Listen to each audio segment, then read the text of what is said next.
কালো জিরে হিং দিয়ে তো আমরা অনেকেও লুচি ট্রাই করে দেখেছি, এবং চলো নতুনত্ব কিছু ট্রাই করা যাক। যার জন্য কিছু কিছু উপকরণ লাগবে, যেটা হচ্ছে জোয়ান, কিছুটা কালো জিরে, কিছুটা সাদা তেল এবং পাউডার গুঁড়ো দুধ, আর লাগবে কিছুটা গোলমরিচ, যেটা বাজার দিয়ে গোটা কিনে এনে ঘরেতে গুঁড়ো করেছি, আর কিছুটা লবণ।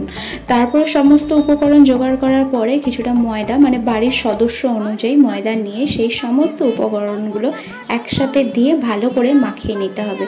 একদম বেশি শক্তও না, আবার বেশি নরমও নয়।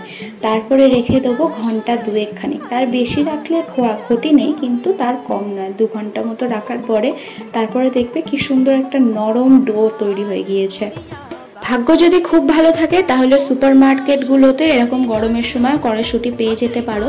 কড়াইশুঁটিটাকে ভালো করে মশলা দিয়ে মাখিয়ে, মানে কড়াইশুঁটির কচুরি বানানোর জন্য যে সমস্ত মশলা লাগে সেই রকম করে কড়াইশুঁটিটাকে আলাদা করে বেটে তারপরে সেগুলো রেখে দিয়েছিলাম। তারপরে যথারীতি লেচি করে সেগুলো পুর ভেজে কাবলি ছোলা দিয়ে সার্ভ করলাম। বিশ্বাস করো, অন্য লুচি খেয়েছি, এত টেস্টি হয়েছিল মানে আমি তোমাকে বলে বোঝাতে পারবো না।